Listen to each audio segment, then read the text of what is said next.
جیسے ہی حضرت شاہ عبد الرحمن کے پاس پہنچے اور تھوڑے ہی لمحے میں حضرت عبد الرحمن نے ایسی توجہ آپ پر فرمائی کہ آپ کی دل کی دنیا بدل گئی اور جو آپ کو چیز چاہیے تھی وہ آپ کو اسی وقت عطا فرما دی۔ پھر کہا کہ جاؤ سلطان باہو، جو تمہیں چیز کی ضرورت تھی وہ ہم نے تمہیں دے دی ہے، جاؤ یہاں سے، اب چلے جاؤ، جا کر دین کی خدمت کرو۔ آپ جب وہاں سے دہلی سے نکلے تو آپ کو وہ مقام مل گیا۔ اب آپ نے کیا کیا، جیسے ہی آپ جا رہے تھے کچھ چند لوگوں کو دیکھتے تھے تو ان پر ایسی توجہ ڈالتے کہ وہ سارے کے سارے لوگ بے ہوش ہو جاتے۔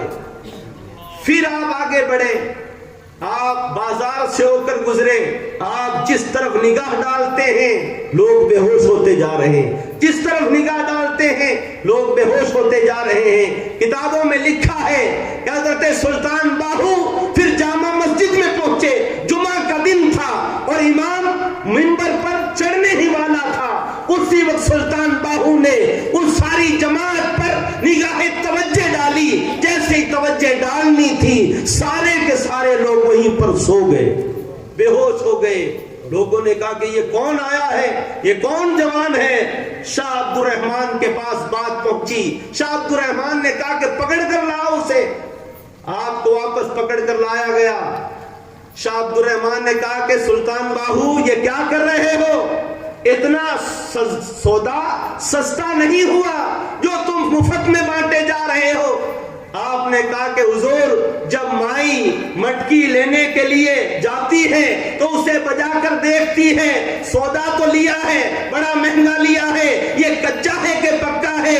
حضور میں بھی چیک کر رہا تھا کہ سودا سچا ہے یا پکا ہے، حضور میں بھی چیک کر رہا تھا، اس لیے میں دیکھ رہا تھا کہ پیر و مرشد نے کیسی توجہ ڈالی ہے، میں بھی ڈال کر دیکھوں۔ حضور آپ نے جو عطا فرمایا ہے مجھے بڑا مقام عطا فرما دیا ہے۔ ان اللہ والوں کی یہ نگاہ ہے۔ رب تبارک و تعالیٰ سے دعا کرتے ہیں کہ حضور حضرت حمید الدین ریحانی بھی ہم پر نگاہ کرم فرما دے۔ اللہ تعالیٰ ہمیں بھلائیوں کی توفیق عطا فرمائے۔ وما علینا الا البلاغ۔